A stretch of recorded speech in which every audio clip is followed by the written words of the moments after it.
up there? Car Caravaggio Welcome. up here. All Caravaggio. right, we'll get that into 1 minute. You'll tell us what that means. I want to welcome our very special guest today, Garry Apgar, um, who I'm not going to call a doctor because that's only for medical doctors, horse doctors, and there was a third Dentist. one, but and dentists. Dentist. Thank you. So none of the above. But Garry Apgar, I wanted to interview because I'm very interested in the Smithsonian. And there was recently a hearing on the Smithsonian in Congress where a Congressman, Gill, uh, asked the director of the Smithsonian National Museum of American History about an exhibit that called Mickey Racist for symbolizing blackface. Uh, the director, Hartig, said the character is not racist. But Gill quoted from the description that he represents vestiges of long-standing traditions of black-faced minstrelsy. That's a quote. Would you describe that as racist? Asked the congressman. No. The historical trajectory of the origins of Mickey Mouse tied directly, tries the director that. So only historically tied to minstrelsy. Um, and I wrote to Garry by email. I said, well, what do you know about this? And he sent me a very detailed scholarly paper by a scholar in Turkey, which did a full review of the literature and came to the conclusion there was absolutely no evidence that Mickey Mouse was a black-faced minstrel character. And indeed, there was an episode of Mickey Mouse where he was in a cartoon and he did put on blackface, but that was a separate incident for a specific storyline. And as I concluded, if he had been black, he wouldn't have had to put on blackface, would he? So that proved the case as far as I'm concerned. I don't know about the Smithsonian, but I thought, well, the Smithsonian's putting out false history. Who knows true history? And I thought no one knows true history about Disney better than Garry Apgar, who I will call Monsieur, which is the title, because in addition to having a PhD from Yale University, he has a maître et lettres from the Sorbonne in Paris, where he also studied art history. He taught at the University of Lyon, also in France. And if you look above my head here, you can see that his book, Mickey Mouse, Icône de Rêve Américain, has a French edition published by Glénat.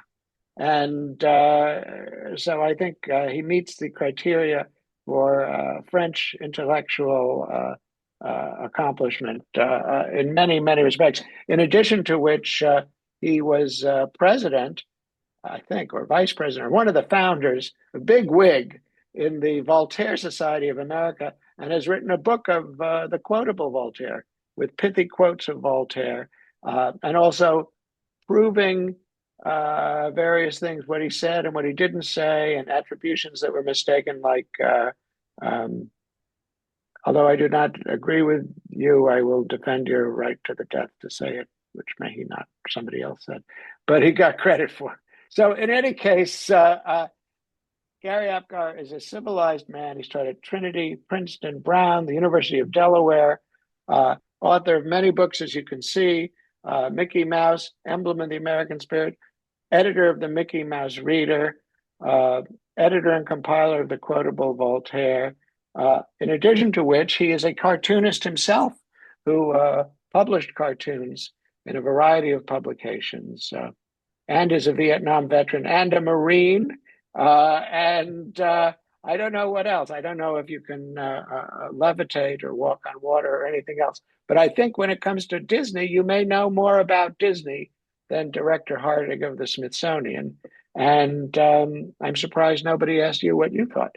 So let's get right down to cases. And Garry is going to give us a Disney 101. I have to say, by the way, I taught film and television a little bit, and I taught one course on Walt Disney at Johns Hopkins. And it was the course that I had my highest ratings from the students, and it was my fullest class. and it was a big success. So I think that pixie dust they talk about, which is connected to Disney, may be sprinkled on this conversation and turn us into true magic. I just got back from visiting Disney Springs, where I was at a conference last weekend, although I did not get the Mickey Mouse silicone ice cube maker, which my wife did not authorize. So I have nothing but photographs of myself with a giant Mouseketeer hat, which I sent to Garry. But enough of this silliness, even though it's the happiest place on earth. We're going to try and make this the happiest discussion on YouTube. I'm turning it over to Monsieur Apgar. Well, I thought you were going to ask me questions. All right, I'll ask you a question. It's sort of a Q&A format. Why does Walt Disney matter? Well, first of all, I've said this before and in print, he's the most consequential figure in the history of American culture. And of course, snobs will say, well, it's not serious culture, it's popular culture. But in America, pop culture is culture. We don't have an American Mozart or Rembrandt. We starting really with Ben Franklin and the Poor Richard's Almanac, Mark Twain, Norman Rockwell, Disney, so forth. Popular culture is really marked our history in terms of that sort of thing. And so he's important in that regard. I mean, can anyone name someone who's had left a larger mark on American pop culture or culture than Disney? He's a dominant figure in the 20th century, and his legacy carries forward to today, even though the current mouse meisters in Burbank have not really followed Disney's true course. But he in addition, he's a great role model. So many major figures in American culture are a nasty piece of work. Picasso was not nice to women. Harvey Weinstein was a brilliant producer of movies. Woody Allen, Bill Cosby. You can go down the list of people in show business and in culture that are not very nice pieces of work. Disney was true to his wife. They were married for like 40 some years, had two great kids.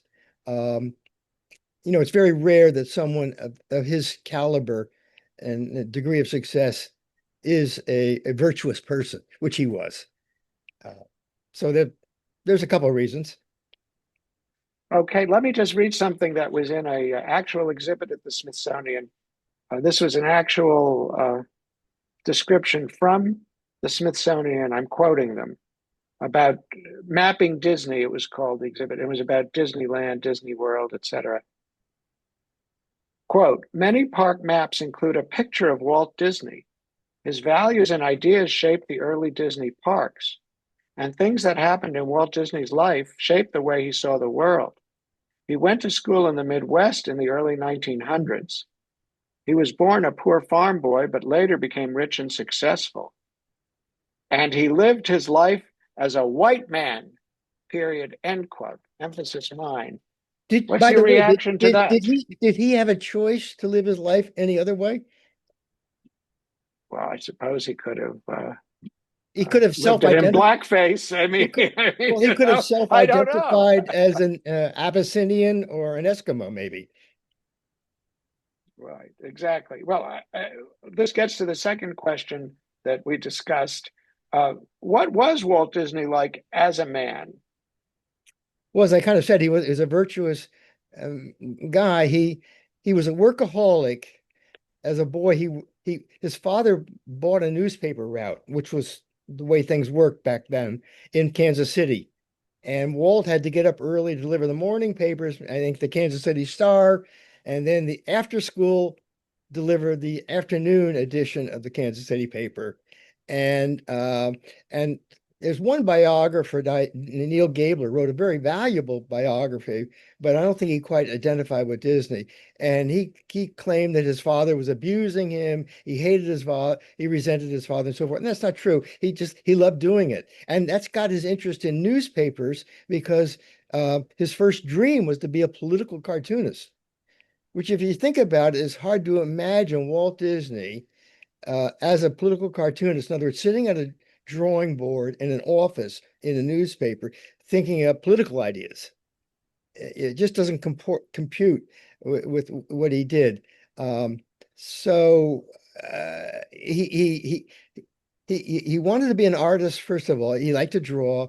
And then in school, he became very theatrical.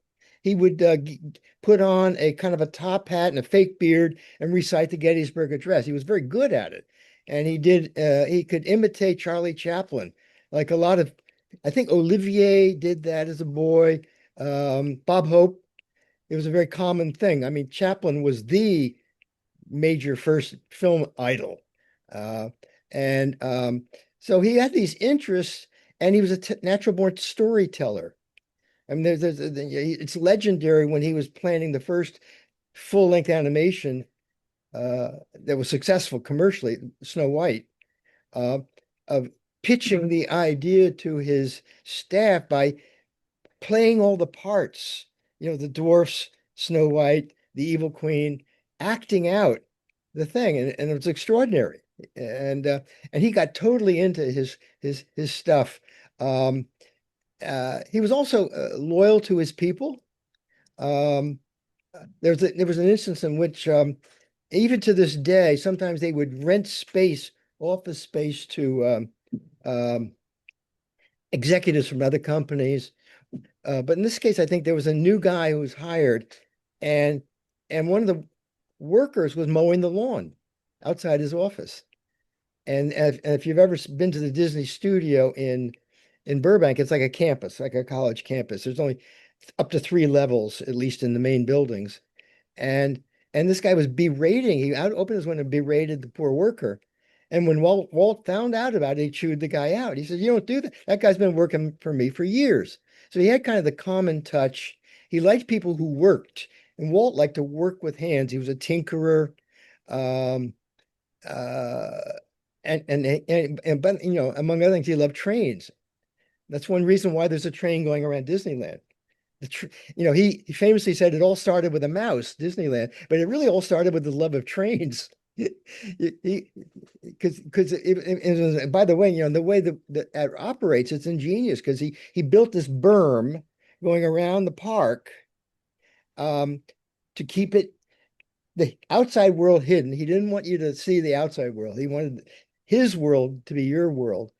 And and also the berm provided the bed for the train. It was very ingenious. And not only that, when you see it even approaching. If you're in line, you see the train.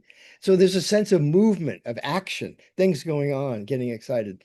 Um, so he was a man of ideas, constantly looking for new horizons.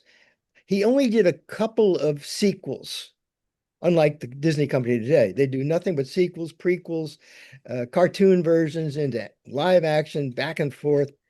And he hated that. He was always doing something new. The what I call the Big Five, his five great films that started it all: Snow White, Pinocchio, um, Fantasia, Dumbo, and Bambi.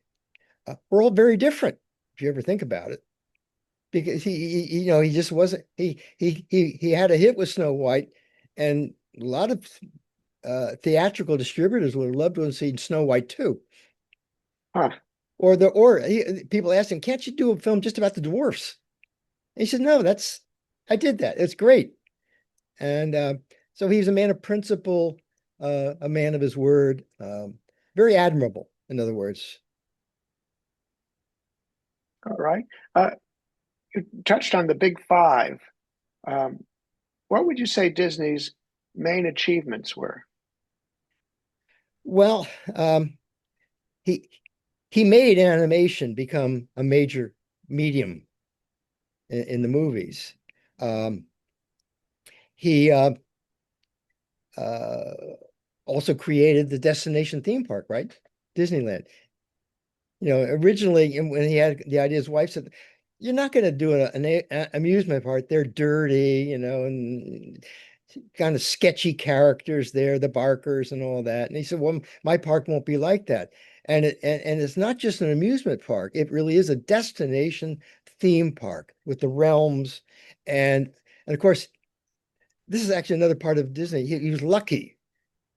He was lucky to have started doing his animation in the 20s, really at the dawn of movie making, and into the 30s during the Depression when labor was cheap. And artists, most artists are like rock musicians. They just love to play. They want to do their thing if they make money. So, I mean, there's an awful lot of amateurs that don't make money at that, but they love to play their music. They love to draw.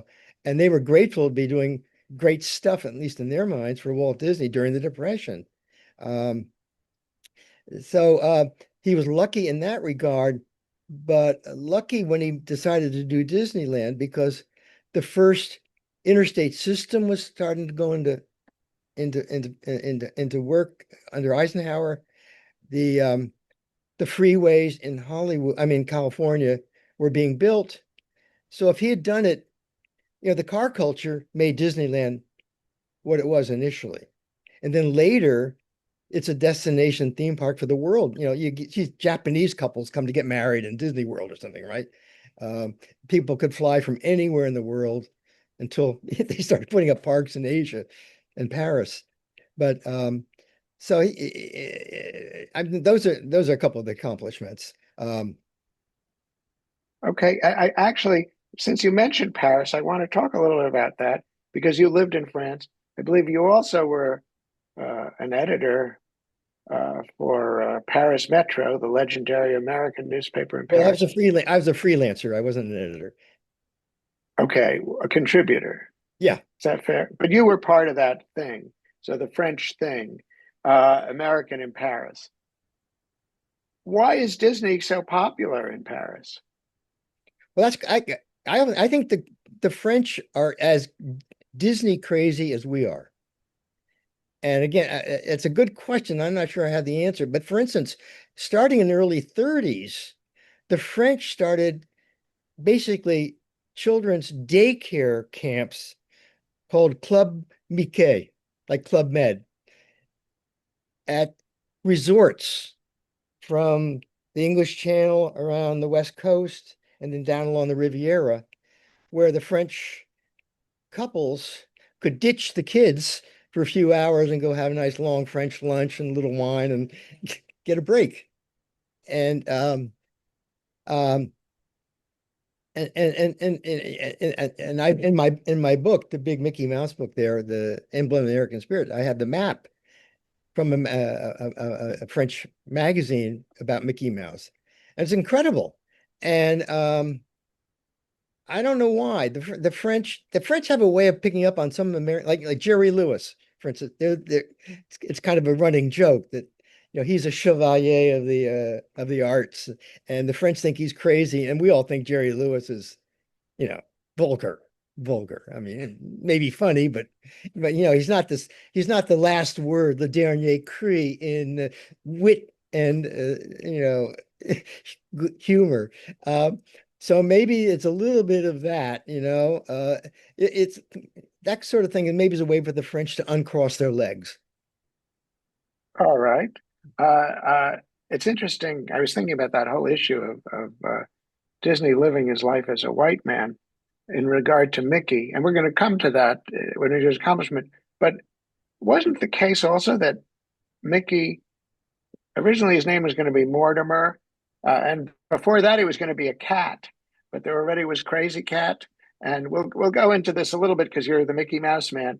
But the voice of Mickey was Walt's voice. You said about acting out all the parts in Snow White, Right, and if exactly. anyone was the alter ego to Walt Disney, it's Mickey Mouse. And if they're saying Walt Disney lived his life as a white man, and Mickey Mouse is the avatar for Walt Disney, Mickey Mouse is a white man. I mean, what do you say to Oh, that? yeah. He's a little white guy from the Middle West. And that's Mickey. Yeah.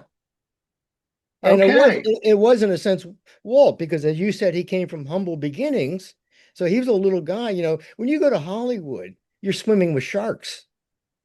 And we did short films, whether it was filmed or cartoons, you didn't make a lot of money. The big money was feature films. And the distributors, that's when the whole system was very, I guess, vertical. The studios, the distributors, they own the distribution center system. And so people wanted to bully him into kowtowing to him, be paid peanuts and do his stuff, and then do what they told him to do with what he created. And so he fought that battle. It was David and Goliath and succeeded. And then went from there to establish his financial independence to to feature length animated films, and then later into live action and the theme park. He went through all these different stages, each one a separate dream. I mean, And the thing is, he embodies the American dream, the pursuit of happiness.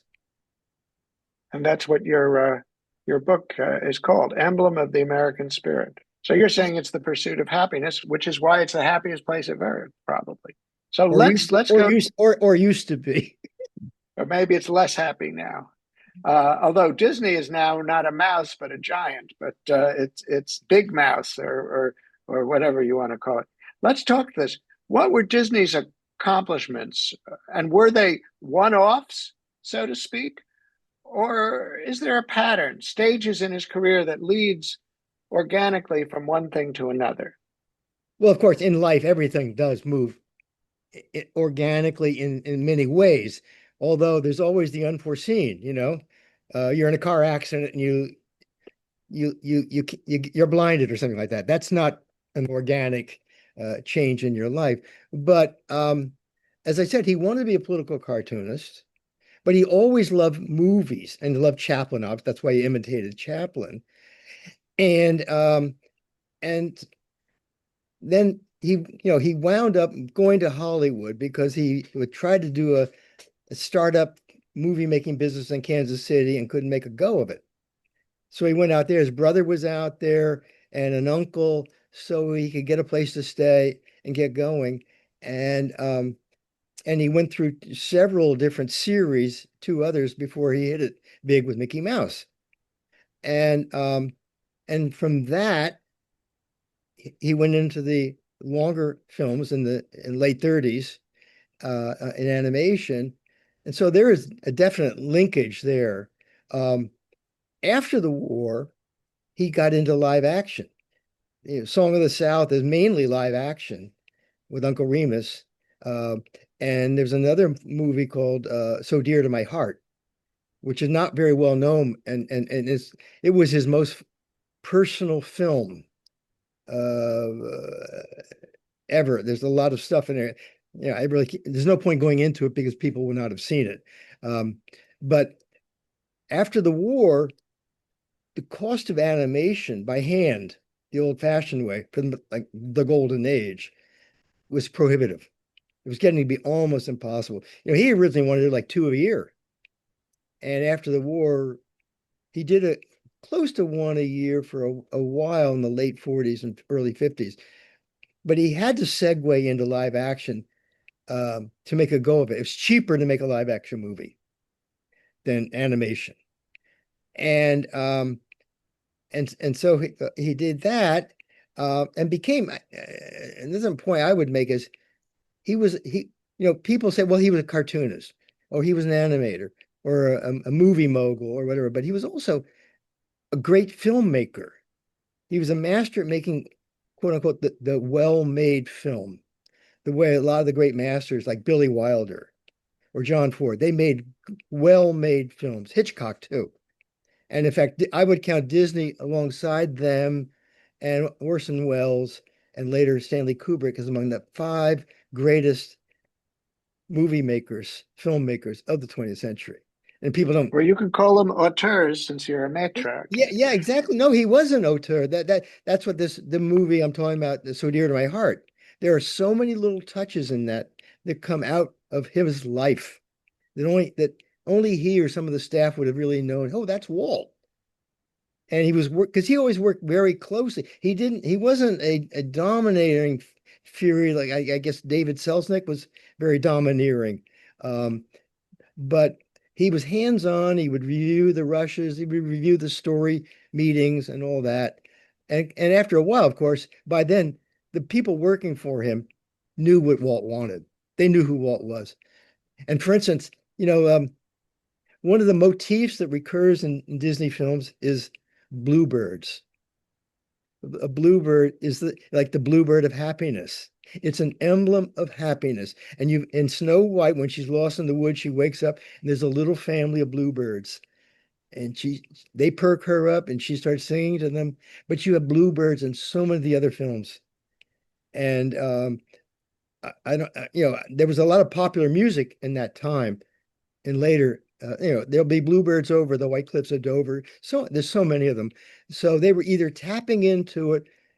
I don't know, maybe Walt at some point, aha, we've got to use bluebirds. I don't know if they ever did that, but they certainly are there. And even later in Sleeping Beauty and in more recent films, there are bluebirds or bird-like bluebirds because the people now working for Disney know this, that was a key element. It was a signature of the auteur in many ways. So that's interesting. I don't know if there are studies of symbolism in Disney movies or not, but that would be something interesting, maybe for a whole talk on Well, its and own. there are also trains in a lot of the cartoons, short films and longer ones, trains, because he loved. I mean, if you were doing a story and you came to Walt, hey, we're going to do this. I got a great idea. Why don't we have a train? I think Walt would have said, yeah, yeah, let's do that. They knew that. Let me ask you a question. It's so dear to my heart, available on Amazon or YouTube or It's anywhere on the available on internet. archive.org. Archive.org. Archive.org. You can also see Song of the South on archive.org. Oh, Because okay. they won't I mean, it's a crime against humanity for the Disney company to not release a really good, um, cleaned up version of Song of Myself. I was actually going to start the program by asking you a pop quiz, asking you, Lawrence Jarvik, a pop quiz. What was the first movie to star two Oscar-winning black actors? Song of the South. Well, yeah, you don't know why, but you know the answer, right? No, you've got Hattie McDaniel, who was in Gone with the Wind, and she won the first Oscar. And then James Baskett, a guy who was part of the Harlem Renaissance. He played with Louis Armstrong. He's Uncle Remus. Uh, I mean, the people who even know his name, all they do is identify him with Uncle Remus as an Uncle Tom. And he had a whole other life. He was on the Amos and Andy radio show. He voiced one of the crows in Dumbo. He as a young man he wanted to be a druggist, go to pharmacy school. He was and he was from Indianapolis. He wasn't from the South. He wasn't a Southern Uncle Tom. Um, and so he's in that movie. There are other aspects that he that movie gets labeled racist, and Walt thought he was making a positive step. The way I think a lot of movies had black porters or entertainers and nightclubs and all that. Some people will say that's racist, but they were giving them work and showcasing talent, like Bill Bojangles Robinson doing his famous step dance, um, or the Nicholas brothers. You ever see them dancing where they land and split their legs? I don't know how they do it. Well, imagine if those were not on film. You wouldn't see the genius of those performers, the talent. And when James Baskett, who was signed by Walt Disney, was the first uh, adult actor, maybe the first actor Disney signed to a 7-year contract. And it was just a year or so before he made the film, which came out in 46, and Baskett died 2 years later. So, in other words, you give a guy a 7-year contract, you have plans for him. And he wasn't going to do Song of the South 2, Song of the South 3. He was going to find a way to use the talents of James Baskett. And in fact, in one of the annual letters he wrote to his favorite sibling, Ruth, the youngest girl in the family, he told me this. I've just this James Baskett is the most naturally gifted artist or actor I've ever seen. He was raving about him. And so it's criminal, and zippity doo dah. If you ever see that, you can see that online. The opening sequence with the blue sky opening, in a blaze of color behind him, and where is that bluebird? And you're looking for the bluebird on his shoulder. You know, uh, I mean, it's wonderful. And in fact, I bet that film and that scene, especially if you were to show it to a 3-year-old black child and they didn't know about race issues, they'd love it just on a purely entertainment level. And James Baskett was just a wonderful actor. The wonderful. He's the hero of that story. He's like Mary Poppins who saves the Banks family from falling apart. James Baskett saves the little boy's uh, family that there's a lot of tension between the mother and the father. They're about to split up. And a lot of the critics, and this even goes back to the when the film came out, because the NAACP led the charge from the left to attack it. And the head of the NAACP, a guy named Walter White, did not know anything about movies. He was based in New York, but he was attacking because it was part of, especially after World War II, trying to open up more horizons for Black people, which of course is the right thing. Um, but they, But also after World War II, there'd been the big strike at Disney. It wasn't there, and that was in 1940, just before the start of the war.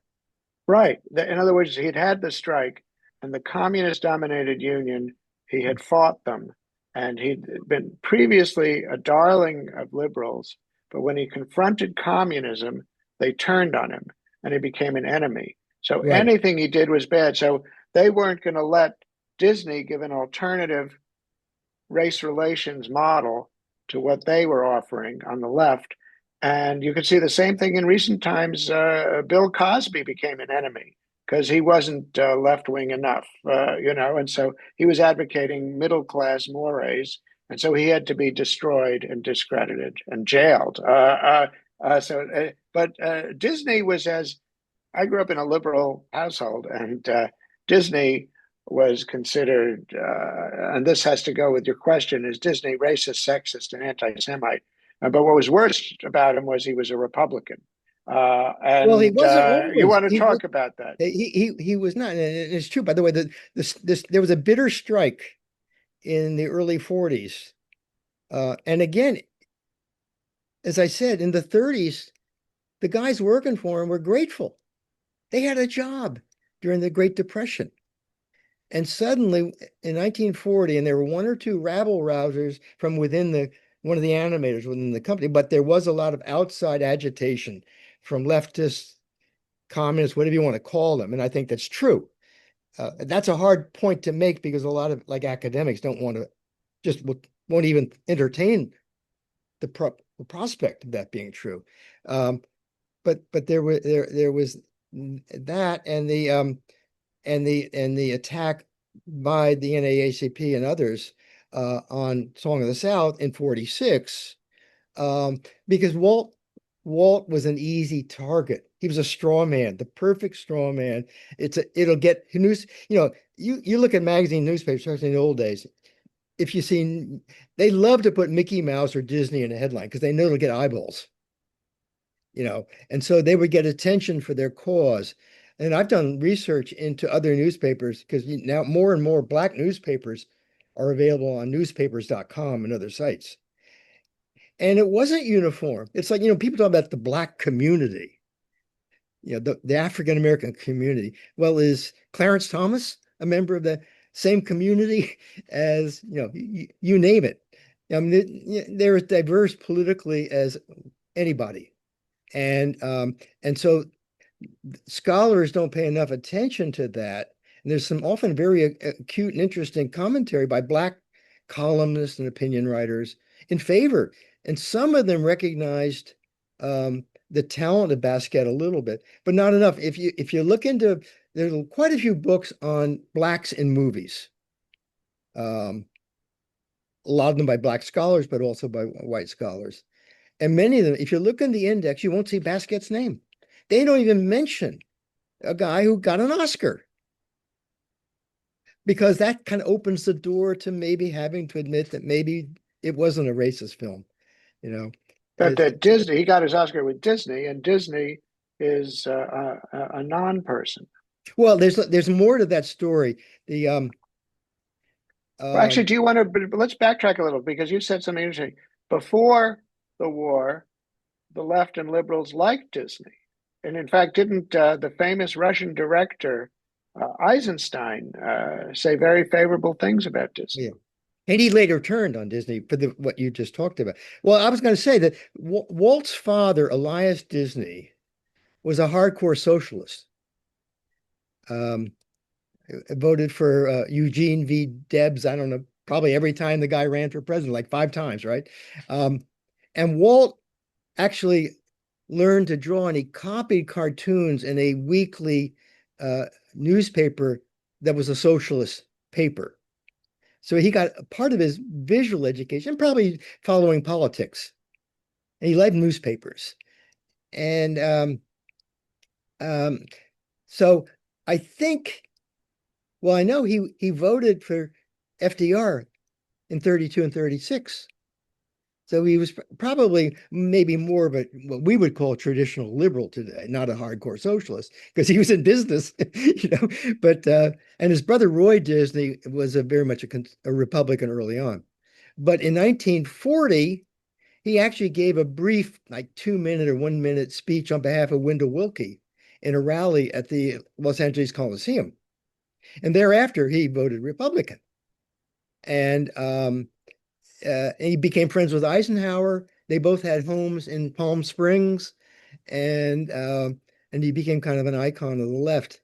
Um, but yeah, he's a guy of many parts in terms of the politics. Yeah. I was going to say something else, but I lost my thread. Let me go to the question that we discussed earlier. Uh, was he a racist, sexist, or anti-Semite? No, no, and no.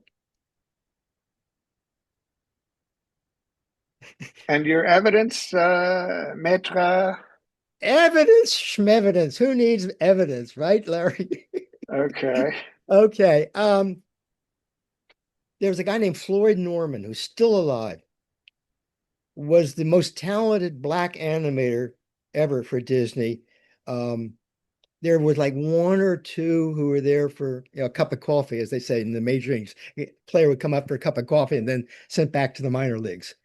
But Floyd Norman was hired in the 60s and actually got to meet Disney. Now, he was never personally close to him. And he has repeatedly said online and elsewhere, Walt Disney was no racist. He cared about if you could do something, that was enough. Um, Similarly, the anti-Semitic business. I mean, the Sherman Brothers, who wrote the music for Mary Poppins, and It's a Small World, were Jewish songwriters, very talented. He was not anti-Semitic. Neil Gabler, who wrote one of the biographies, was a Jewish journalist. He used to be on TV, one of those news shows. He said no. So I mean, who are you going to believe? Sexist? Most of his life was spent around women. you know, he loved his mother, and then there was the great aunt or a grandmother used to read to him when he was a boy. He was married, of course, to the same woman, Lillian Disney, for decades. They had 2 children, both female. They had a succession of dogs, all female. He used to kind of joke about it. But to me, the most telling thing is the Mary Poppins. Who's the hero or she's the hero. She's the heroine, Mary Poppins, and she's very liberated. That's what 64. So I think that's right at the start of second wave feminism. Well, who's Snow White? Well, Snow White, she's not you could call her in generic terms the heroine, but she doesn't do anything to save anyone. She's asleep for most of the film, Larry. Okay. The prince isn't a hero. All right. Who's Okay. no, Okay. Miss Dr. Jarvik, who was the hero of Snow White and the Seven Dwarfs? Pop quiz.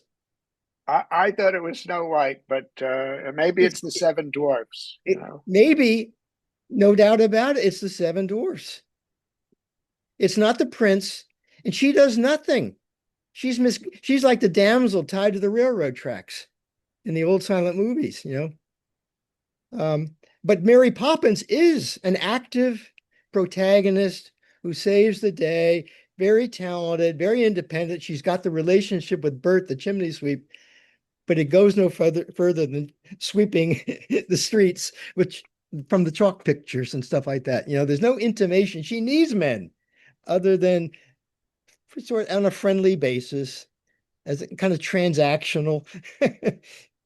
And she's like a guardian angel, like the blue fairy in Pinocchio. She comes down from the sky and goes back up.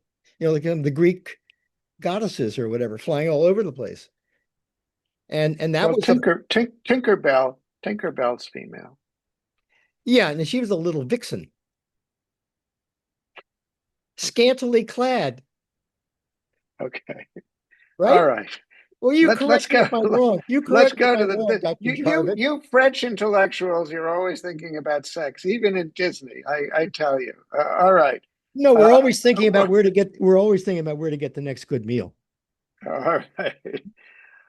What were Disney's actual politics? Because you mentioned socialism. You could actually look at Disney World as sort of a utopian socialist paradise if you wanted to. I mean, what were Disney's actual politics? Well, they were certainly in social terms, family, family values. You know, the movies were uh, PG, right? Um, and as I said, he was basically Republican. Of course, Democrats and Republicans are no longer what they used to be, for good or better. That things have just changed. He welcomed Harry Truman once to Disneyland. Of course, he was a Democrat, but they were both fellow Missourians. They were both from the heartland, like Eisenhower. In fact, so many of the great Americans, Lindbergh, Edison, Wright brothers, General Pershing, uh, were from the heartland. The heartland is the people from the heartland are the guardians, really the custodians of what makes America great. It's not people from LA and Montecito or wherever the prince and his consort live out there. And in New York, they come from the real world in flyover country. And Walt never forgot his roots. That's part of why Main Street USA is in Disneyland. You know, and the sense of community you have in a small town where people don't lock their doors and neighbors will say hello when they pass by you. In New York, no one says hello to anybody. Um, All right. So small town America in the Midwest. Um, the heartland, the Now, heartland. what you say, another question, was he in any sense religious?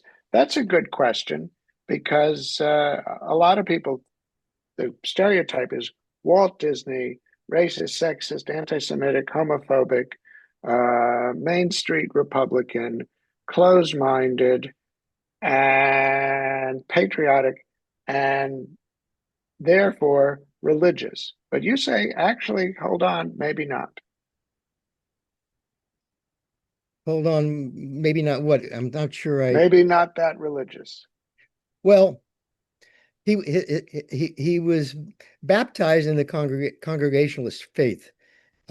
His father was a builder, and he built a church for Congregational Church.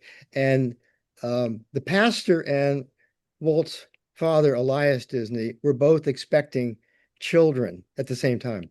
So they made a deal. If they're both boys, I'll name my son after you, and you'll name your son after me.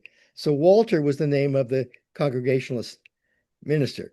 But and his parents were both religious, and I'm sure the mother especially did a lot of reading. She had been a school teacher, and probably inculcated him with lots of things, including religious thinking anyway, or feelings. Um, but sometime I think by uh, his teens, uh, he was not interested in organized religion. And later on, he never went to church. Um, uh, and you can kind of relate to that. You can be religion, but the trouble, if you belong to an organized church, there's a lot of parochial politics and backstabbing, like any organization, you know. So it's no longer the kind of Calvinist direct deal between you and your God. It's there are intervening beings, and but um, but at the same time, when his two girls who were born in 1933 and 35, respectively, were growing up, he and his wife Lillian sent them to Catholic school. So he knew a value in religion, and I'm sure he believed in the Ten Commandments and all the rest. He just didn't like being a member of an organized sect. And um, but there are elements in some of the films, illusions, for instance, in Snow White, where she bites the apple. That's Adam and Eve in the Garden of Eden, right? I mean, the innocence of, Snow White was so innocent. And considering she comes from the ultimate dysfunctional family, where is the king? I mean, there's a lot of speculation among Disney files. The evil queen maybe did him in. That's not impossible. Maybe he's off in the Crusades. Maybe he's a deadbeat dad. We don't know, but she doesn't have a father. The evil queen is the mother from hell because she's a mother figure. I mean, she's called a stepmother in the film, but she's basically a mother. And so, who is like a lot of women as she's getting older, is worried about losing her looks, vanity. She's looking in the mirror, you know, and yet cheerful. Snow White is cheerful. She seems totally untouched by it. And that's part of there's an awful lot of symbolism in there that people don't think about. That's why once you peel back the outer skin of the onion and you realize that she's not a heroine and the prince not a hero, then what's it all about? And not only, the dwarfs, all the different names they have are characteristics of the average guy. He can be grumpy, sleepy, dopey. Ask any woman, they'll tell you. And so it's part of her transition from being a teen to a full-grown woman. That's the key symbolism, I think, of that. And they are kind of an interim figure, you know. It's sort of a practice run. I mean, of course, we have no details of how long the union of the prince and the princess last. We know in the real world it won't. But Oh, but in the world of make believe, don't you live happily ever after? Isn't that well, the yeah, because fairy tale ending? look, how many children want to dress up like a princess and go to Disney? You must have seen them at Disney World, and the parents do that Everybody. because everyone, we think we're so smart and sophisticated and worldly. Most people want that ideal of Mr. Right and the woman of my dreams, and it's very rarely there, unfortunately. And Disney knows that. I mean, this, in his movies, there's always scary stuff and there's death. People think it's just sugar-coated puffery. No. I mean, the evil queen, their kids were scared out of their minds as she transforms herself, and she's got the raven and her kind of flunky. Um, and Geppetto, and Pinocchio, the whale. There's a lot of scary stuff because Disney knows the kids know. Little kids know things sooner than what adults sometimes understand. And they know and even little kids sometimes are afraid of being left alone, right? You got to go in their room and kind of put them back to sleep. And Disney knew all that. He never forgot his childhood. I think a lot of geniuses maintain an ability to keep maybe the naivete, but the simplicity or the idealism of their youth. And which is another reason why I think Neil Gaiman was wrong. He did not regret a minute of his youth. He loved his parents, and um, and he learned how to work hard, and he learned that a dream is a wish your heart makes. And you got to persist. You have setbacks, you persist, and you overcome them. That's another why I think he's a noble guy to be as a symbol of virtue, which is why I think Let's that. go Yeah, go ahead. finish that, and then we'll finish that, and then Well, we'll go on to the next well, point. that's why I think a good Disney biography will get that across because people don't realize half the stuff I've been saying to you. You know, Well, this is what comes to your next point that we discussed. Uh, if Disney is all that important, the real Walt Disney, why don't more people know about the real Walt Disney? well, at least two reasons. First of all, the Disney company does nothing to show respect and honor for the guy who started it all. They are not interested in serious research. You know, they're not curious. There used to be a saying at the studio after he died among the animators, and they had a problem. What would Walt do? They would say, "What would Walt do?" I don't think Bob Iger ever asked himself, "What would Walt do?" And Bob Iger, by the way, didn't have a creative bone in his body. He was a manager. He was a manager. A buyout artist, like Mitt Romney or all kinds of people, right? Um, and so I don't know. I think that's one reason the Disney company doesn't do right. I mean, they have the archives with all kinds of stuff that's untapped riches. For instance, I've done some research on James Baskett. Very fascinating guy.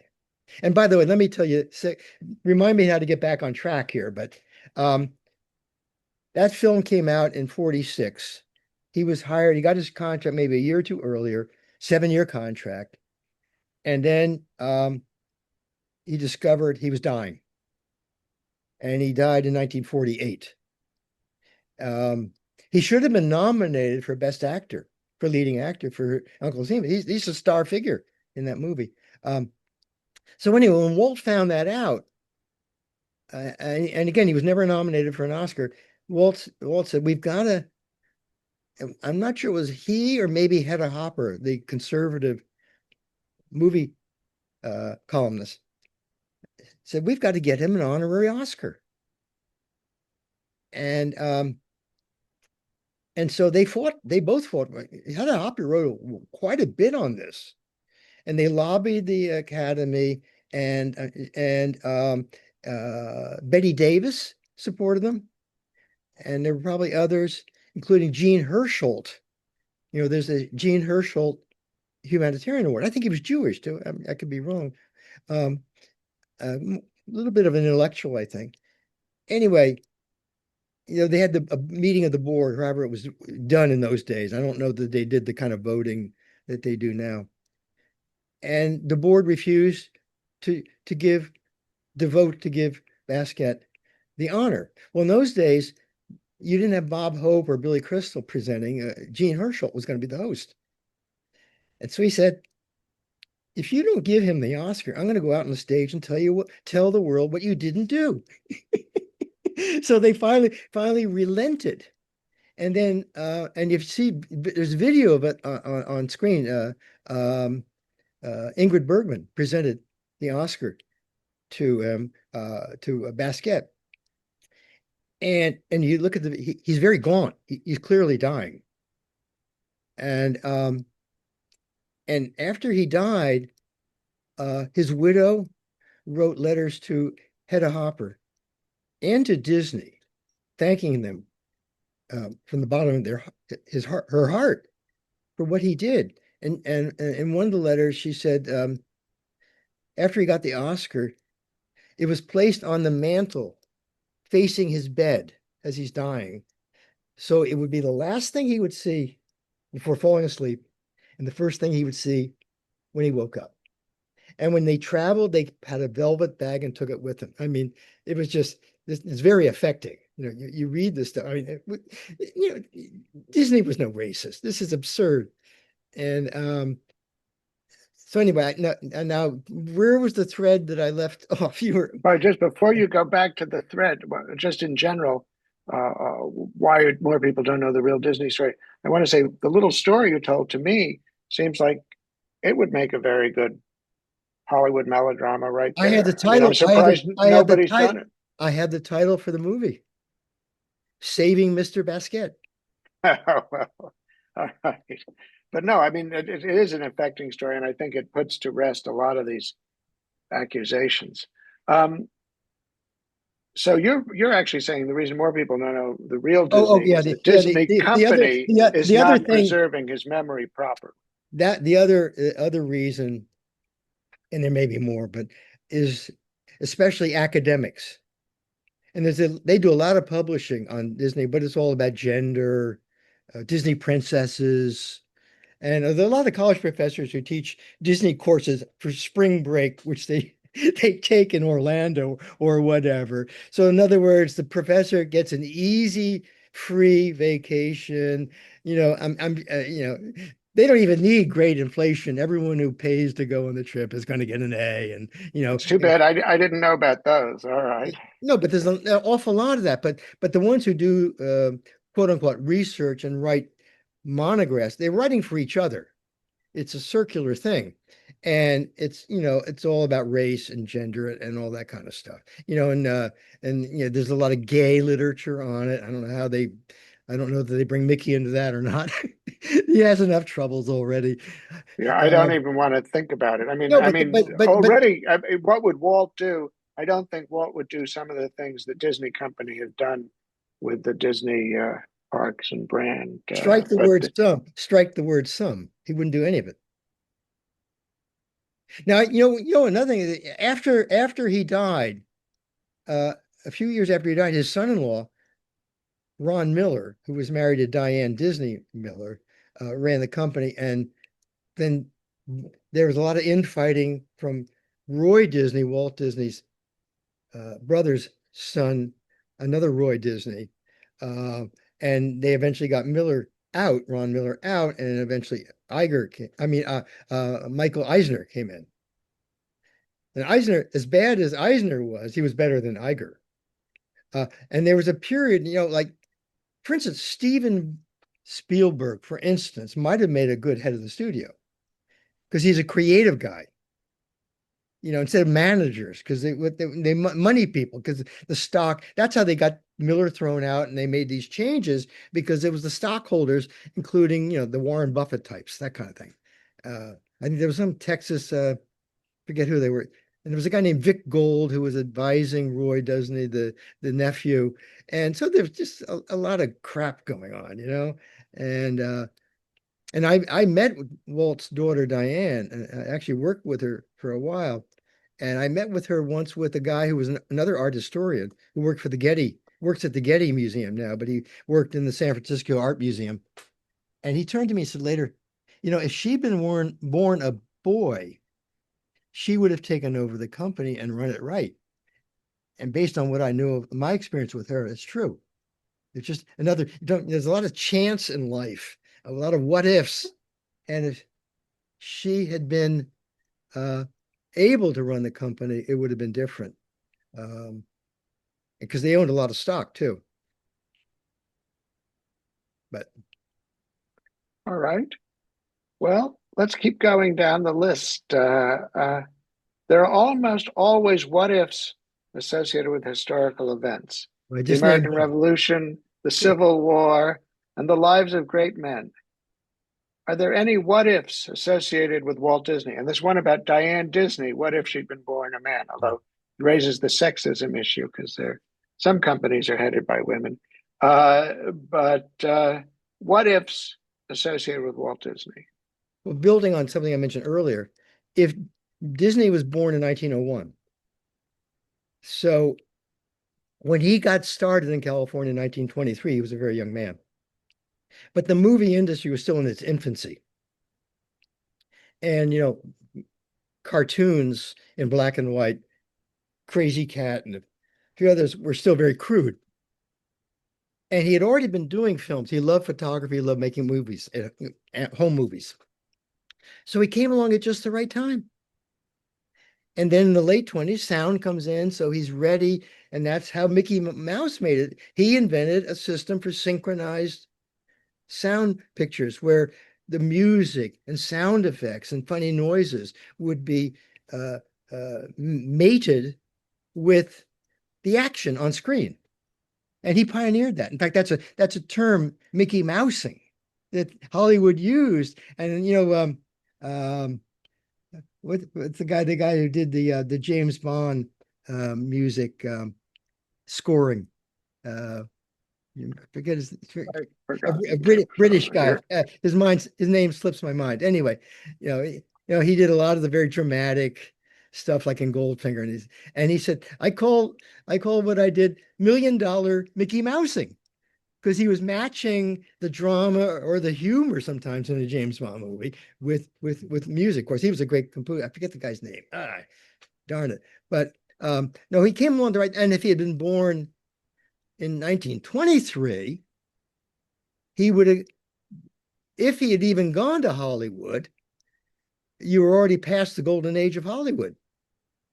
So it's okay, it's set in its ways. It would have been very hard to break in. And certainly in the 1940s, to start up an animation studio would not have worked. You had the war, and then after the war, it was really too expensive to make handmade animation. And even if you wanted to kind of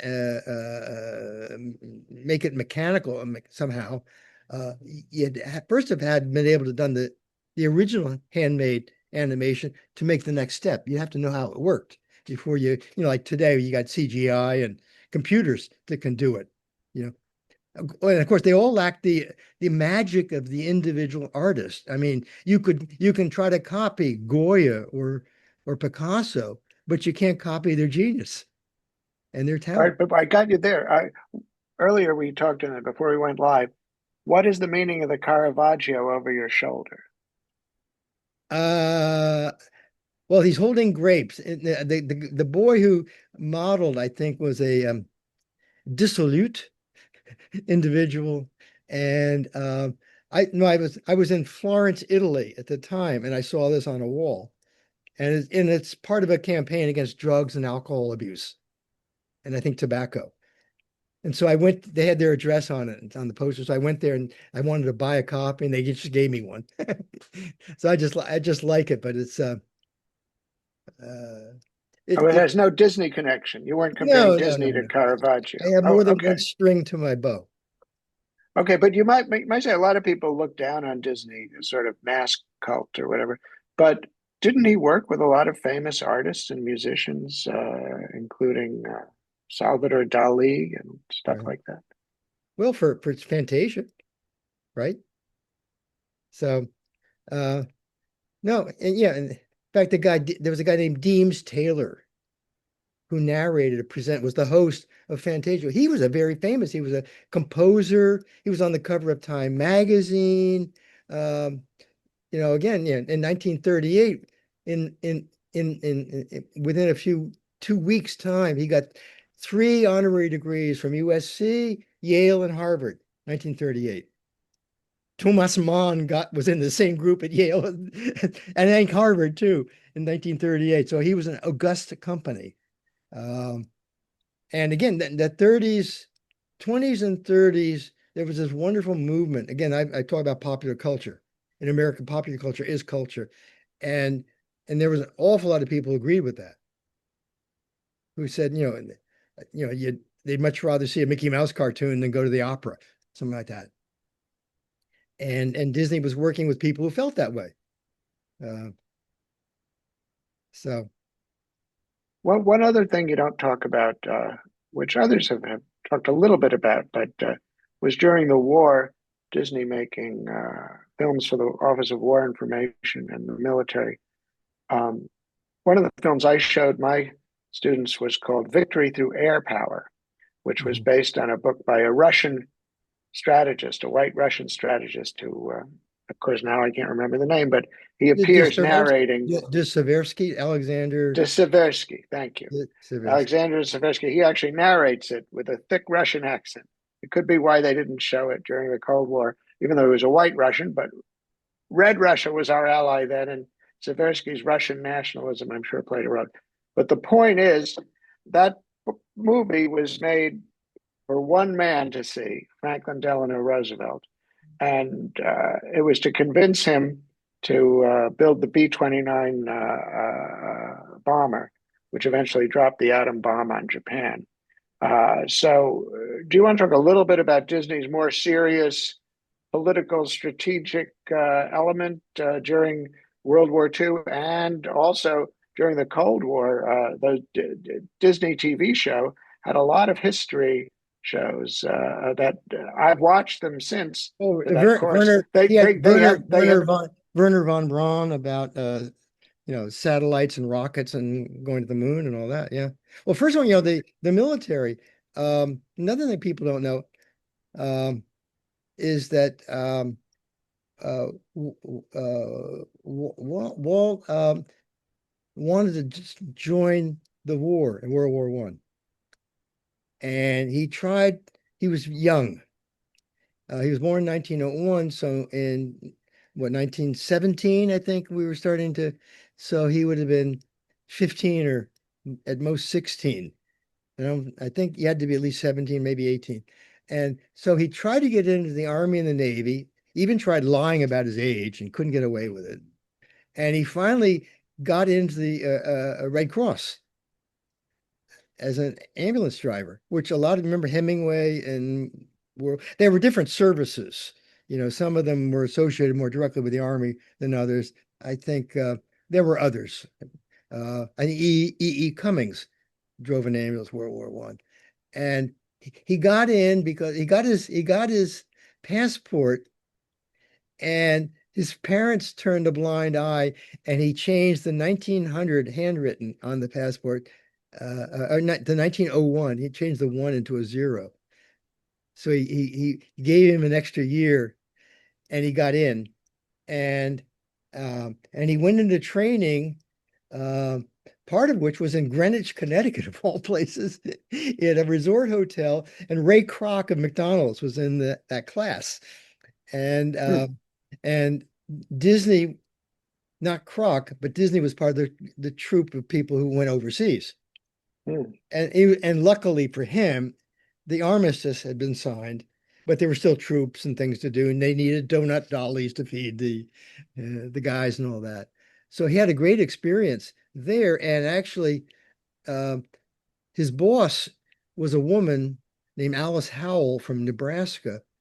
And at the University of Nebraska, when she was at the University of Nebraska, General Pershing was there as the head of the ROTC contingent. And so one day she knew Pershing very well, and they took Warren Pershing, the general's son and only child, on a picnic to Joan of Arc's birthplace. And Pershing was one with Abe Lincoln and Henry Ford, one of the three men he most admired. So he had a natural certain respect for the warriors, for the military. So that explains it in part. And I think he liked inventions, so airplanes. He loved trains, but airplanes. And of course, he owned a company plane, right? So he was just fascinated by that. And by the way, I was thinking this recently, the great debate about the war in Iran, that everyone says as kind of received wisdom that you can't win a war with air power alone, right? It's kind of a cliched argument. And maybe you can, maybe you can't. I'm no expert. But certainly he was arguing that it could certainly be a major component. And it was in World War II, right? Japan, ask Nagasaki and Hiroshima. It's pretty decisive. So But he, it just goes against the idea that Disney is this always Pollyanna-ish yeah, character oh who no, has no serious side. no, he was very serious. Yeah, yeah, yeah, and very again for a guy with 1 year of high school education, a very street smart guy, you could say. He had lived, and you see this in a lot of people. Sometimes like Elon Musk, some people who created something big, it has confirmed in some ways things they believe. Now they could be wrong, but Walt Disney had lived a life, and especially near the end in the 50s, and then he died in 1966, you know, he knew a few things. And you know, another what if is if he had lived a few more years and maybe cooperated on another biography of himself. He was part of one with his co-written by his daughter to give her a dowry, basically, when she was, engaged to get married, or maybe already married. Um, but I'm sure he could have had much more to say. That's why I am working on a book of quotes by Disney, and it's amazing the range of topics he talked about. Sometimes over and again, sometimes just in passing. And he does talk about religion, faith, God, uh, but women, men and women, all kinds of things.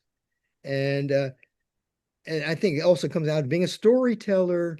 Is if you're a storyteller, you know what people like and how they will respond. And all the films he had made, every film was a story, you know. So yeah, I think that there's just way too much about him that's not yet known or is not properly communicated to people. Because today, and this is the way the company would have it, for the Disney company, Disney is a marketing tool. It's just a name, like Kleenex. And everyone recognizes the name. There's a Disney Channel, Disneyland, Disney World, and all that.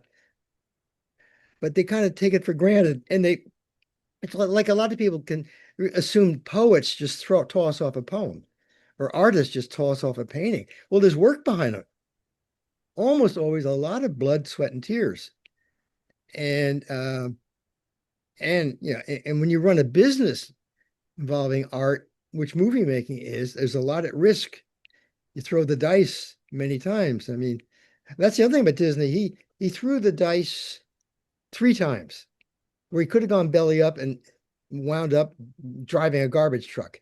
Um, he and his brother put every cent they had into making the first Mickey Mouse cartoon with sound. And he had to go to New York because that's where the business was. That's where the marketing and the business heads were, but also a lot of other things. Hollywood wasn't the complete total center of the universe it now is.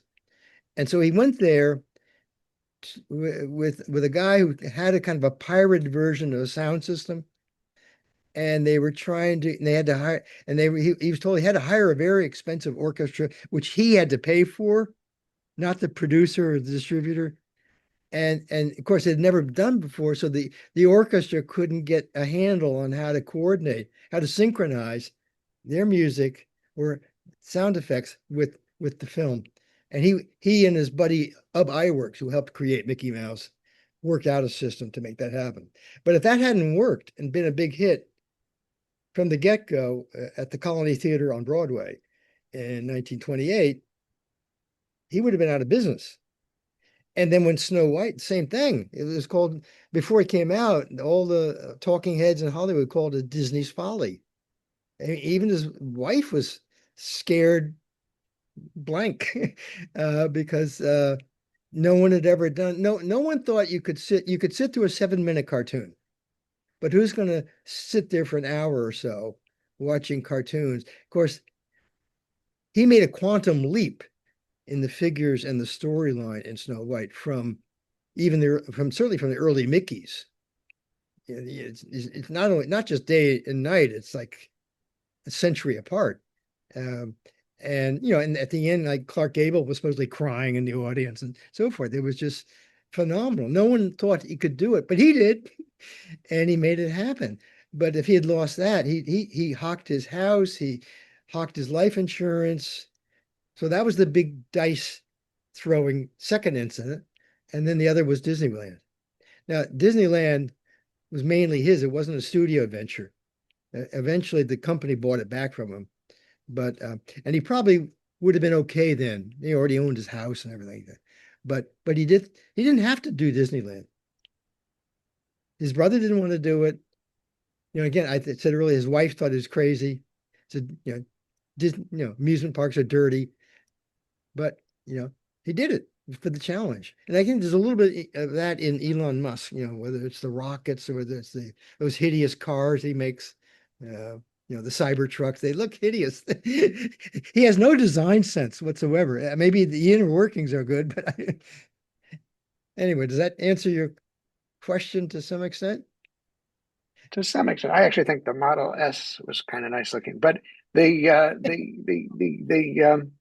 guess we have to tie it all together. I was wondering what you think of this. One of the reasons these academics and say the Smithsonian are so anti-Disney is he gives a competing version of American history and of the American spirit to what they have to offer, and it's present in his movies, and it's present in the various Disneyland, Disney World, and they might say, well, that's the Disney version of history. Certainly was on his TV show, the Mickey Mouse Club, and the other shows he did.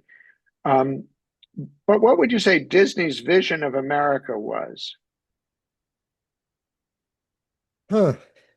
Well, certainly there was nostalgia for America circa 1900. And by the way, this movie so dear to my heart that I mentioned is set in 1901. That's not by accident. And then there's some early artwork scrolling across at the beginning of it, and including a poster for the Columbian Exposition in Chicago. Well, his father worked on that. He built buildings there. So that's why I said it's a very personal, it's an auteur kind of thing. But Mary Poppins, it's 1910, it's the age of men. And there are other films.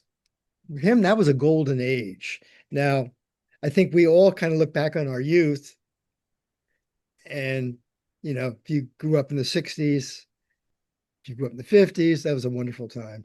And maybe it was.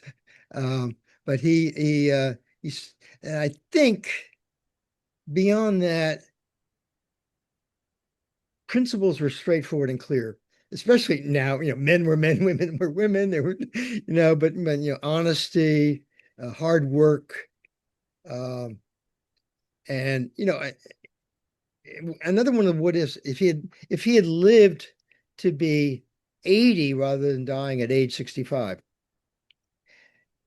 He died, as I said, Mary Poppins is 64. Second wave feminism is coming in. And then the independent Hollywood, the new Hollywood was coming in, I think in the 60s and 70s. How would he have fared? Would he have perhaps prospered because he was offering family-friendly, movies? Would he have maybe adapted? Would he have changed? Um, that's kind of an open question too. Um, I don't know. All right. I just want to end with one thing that always strikes me is um, from When You Wish Upon a Star and Jiminy Cricket. I guess because I grew up with it, your dreams can come true. It can happen to you. And somehow the American spirit and the American dream are somehow related. And Disney not only lived the American dream, but his work sort of encompasses and expands upon the American dream. And the sort of idea, like you said, he admired Lincoln and Edison, and I forget the Ford, third one, and Ford Ford, and uh, Pershing and John Pershing. and John Pershing are these sort of American icons of invention, of progress, of technology, of science, and I think that's sort of something we can see as a through line because the people who are anti-Disney are also against technology and de facto they say they're for science, but they're Well, against a science lot of too. academics don't like children and young people. A lot of them don't have kids. They they need to have kids as students so they can teach crazy courses on narrow subjects that no one cares about. and they've got to read papers, grade papers. It's they have to put up with it for the cushy job, but they don't I mean, there are some great ones, great teachers, but a lot of them, they could care less about the students. And by the way, again, And you can say Disney, one thing you have to say, just look at Mickey Mouse. Disney loved kids, that's for sure. kids and animals. I mean, he was the forefront of, with the true life adventures of environmentalism, things like that. I mean, he had so many areas that he was interested in that he explored in his work. And he was the thing I admire about, he found a way to make it possible for him to explore any damn thing he wanted to do, and to have people working for him who understood how to work with him. Because I know I have a lot of lies. If I had the time, I could do 10 books, but I don't have the time and the means, you know. And Walt Disney found a way in a very unique field to do just that. That's another reason why he deserves to be better known. It's um, there are a few books I've seen about Disney and business, lessons learned from Walt Disney or something, which I've never read. Uh, but one of them was, learning from your mistakes. You will make mistakes, you know, so learn from them. Yeah. But if there's a fault, you could say that he created this Disney princess syndrome that I think afflicts a lot more women, young and old, who, who care to admit it. you know, and a dream. Now, like Warhol said, everyone will have in the future, everyone will have 15 minutes of fame. You should also say in the future, everyone will have a great dream, even if they're mediocre people and they have no imagination, but their ego will have the dream, right? And Well, I that, think I'll disagree. I think that's the American dream. We're the country where ordinary, mediocre people can do great things, you know? well, It's except not that like for it's the not longest like while, the old world. yeah, but until at least 1900 or maybe World War II, you had to work. You don't become an influencer on the internet. You have to go out and do a real thing, invent the light bulb, build trains across the continent, do stuff. That was always implicit, and I think that's been lost. Well, Disney certainly believed in that because, Yeah. if you went to the Carousel of Progress or whatever, you saw that. And the one other thing we have to say is Disney did believe in world peace and in internationalism because you saw it at the World's Fair with It's a Small World, which is one of his most famous exhibits that he did. So I think on that note, for all those Disney haters out there, you're not only against Walt Disney, you're against world peace. So think about that. Now, before we go, Garry, I would like you to tell us what we see your books up here. I'll go from this end: The Quotable Voltaire, The Mickey Mouse Reader, Mickey Mouse Icône du Rêve Américain, and Mickey Mouse Emblem of the American Spirit. Uh, which interestingly, the French talk about the American dream, and you talk about the American spirit. But you have some projects upcoming. What are you? And all these books are on Amazon. Just order them away, and at your local bookseller and library too. Garry, what do you have coming up? What are you working on? Well, the big thing I'm working on right now is a big book of quotation, which, when and if published, will be, I don't know, maybe 700 pages. It'll be a thick one. I don't know if anyone knows the Yale Book of Quotations, which is the modern uh, standard work. It's a great book published by Yale. Um, uh, and my book of quotations, I call it That Matter, which is the title of a book by Charles Krauthammer, the opinion writer for the Washington Post. And it's organized topically. Most, like the Yale Book of Quotations and other Bartlett's, they're organized by the name of the person being quoted. So I have these, sections on, the American Dream, section on Voltaire, Disney, of course, marriage, uh, war, uh, all kinds of things. And I have quite a few quotes about or by Walt Disney because was eminently quotable. So I'm working on that. That's nearing the end. I'm still working on a publisher. Um, and then I am working on a book of quotes by Disney along the lines of the quotable Voltaire. That also is organized by topic. And I call the Things That Matter book, it's basically a dictionary of ideas, which a great quote makes you think. And if it's organized by topic, like since I have a section, maybe 10 quotes about Marilyn Monroe. Uh, and I think in the aggregate, if you look at the 10 quotes, you have a pretty good understanding of who she was and what people thought of her. You got quotes about her by Billy Wilder, other people who work with her, and quotes about herself. And so I think a good selection of quotes on a topic can be very thoughtful. And I would think that a student who has to do a paper would be better served to look up topics that relate to the paper assignment rather than asking AI to write the paper, or at least start there and then give the material they've selected to organize it for them. Um, so that's sort of what I'm working on right now. All right. And you also have a book of Disney quotes, right? Yeah, that's what I said. Yeah, yeah. So, which I will be illustrating with some cartoons of my own. Oh, well, that's quite a thing for you to make cartoons of Walt Disney. That's pretty good. All right, we're looking forward to that. I guess that's it. We're done with this interview. And if I could find the stop recording button, I would. It's a But I wrap. did. It's a wrap, I did Larry. find. I thought that was excellent, and I hope everyone buys your book. It's really a beautiful book, and it's really the best book I know on Mickey Mouse. And the Mickey Mouse Reader has a lot of very interesting things in it from people you would never imagine even wrote about Mickey Mouse.